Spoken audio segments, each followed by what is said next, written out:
মায়ের কত যত্ন চলছে আইস প্যাক নিয়ে। কি হয়েছে আমার মুখে বলো? কই কই কই আমার এই গোটা মুখে পিম্পল হয়েছে, আপনারা দেখতে পাচ্ছেন? আমি তো দেখতে পাচ্ছি না। বেশি কোনখানটা দেখাও তো দেখি বাবা। এখানে পিম্পল, এখানে পিম্পল, এখানে পিম্পল, এখানে পিম্পল। দেখি আমাকে দেখতে ভালো লাগছে না। না, সাপি খা। কি খাবো? সাপি। সাপি খাবো? আচ্ছা বেশ ঠিক ওখান আছে। থেকে কিনে খাবি। তুমি কিনে নিয়ে এসো আমার জন্য। ঠিক আছে।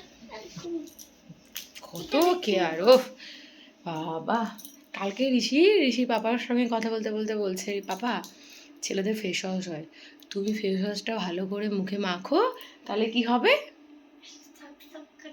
হ্যাঁ, তাহলে তোমার মুখটা চকচক করবে। আমি দিয়ে ওর পাপাকে বললাম, আমার কথা তো কোনোদিনও সাজগোজ করনি, যদিও আমিও খুব একটা ভালোবাসি না, এবার ছেলের কথা শুনে সাজগোজটা তাহলে এবার শুরু করো।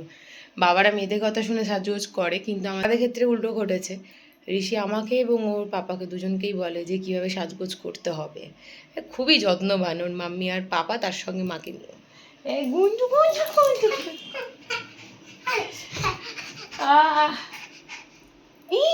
ডগের মতন করছে কেন?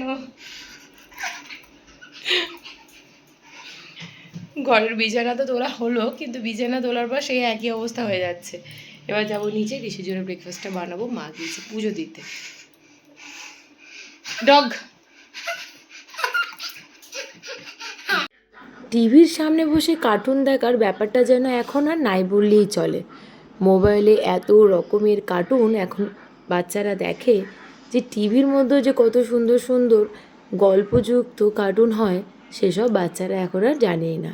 তবে ঋষি কিন্তু প্রায় সময়ই টিভির সামনে বসে তার সঙ্গে একটু ভুজিয়া, জলের বোতল নিয়ে কি সুন্দরভাবে ছোটা ভীম, সিনচ্যান এগুলো কিন্তু এখনও দেখার খুব এনজয় করে। যুদ্ধ করে ঋষিকে ঘুম পাড়ালাম, কিছুতেই ঘুমাবে না। সেই ছোটা ভীম তো বেরো না, ছোটা ডিম দেখবে আজকে। ভীষণ মেঘ করেছে, বৃষ্টিও আই থিঙ্ক শুরু হয়ে গেছে। আমি যখন ঋষিকে ঘুম পাড়াতে আসলাম তখন বৃষ্টি শুরু হয়নি, মেঘটা শুধু করেছিল। একবার গিয়ে দেখি বাইরের অবস্থাটা কীরকম। পুরো অন্ধকার হয়ে গেছে।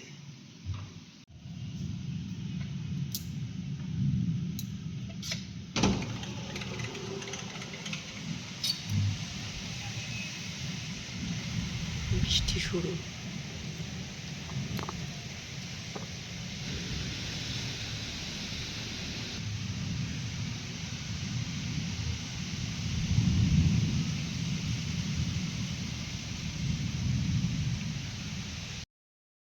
সবে থামলো, আর ঋষি এখনও ঘুমাচ্ছে।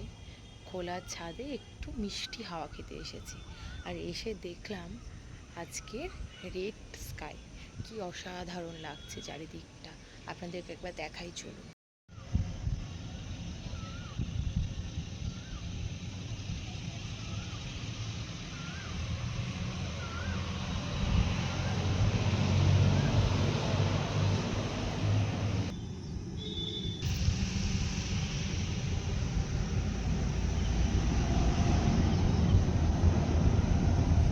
ওদের আকাশটা আজকে কি মিষ্টি লাগছে বলুন তো। যাই হোক, এই খোলা আকাশে ঘুরতে তো বেশ ভালোই লাগছে।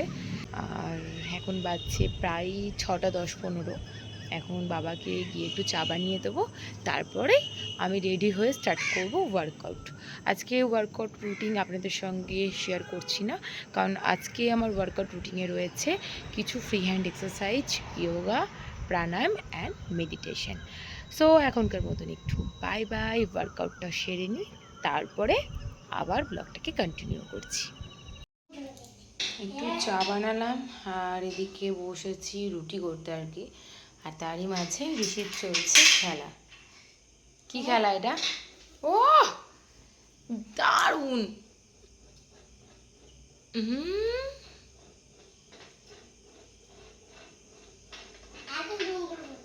এই দুম দুম দুম দুম। আজকে মা যখন ঘর গোছাচ্ছিল হঠাৎ করেই একটা জলের বোতল মায়ের পায়ের ওপরে পড়ে যায়, আর আঙুলে বেশ জোরেই লেগেছে, পুরো নীল হয়ে গেছে। আর তারই যত্ন করতে ঋষি ব্যস্ত হয়ে উঠেছে। খেলা, গল্প, খাওয়া দাওয়া সব কিছুই তো হলো। এবার তো শরীরটাকে একটু রেস্ট দিতে হবে, নয়তো কালকে ফুল এনার্জি নিয়ে আবার কী করে ব্লগ স্টার্ট করব বলুন। তাই আজকের ব্লগটাকে এখানেই এন্ড করছি। দেখা হচ্ছে কালকে একটা এনার্জেটিক ব্লগকে সঙ্গে নিয়ে। সবাই খুব ভালো থাকবেন, সুস্থ থাকবেন। বাই বাই বলে দাও। বাই বাই করে দাও। কোথায় পেতে পরে? এখানে ভর তুমি বাই বাই করে দাও। Bye bye. গুড নাইট বলে দাও। Good night. কোথায় পেতে?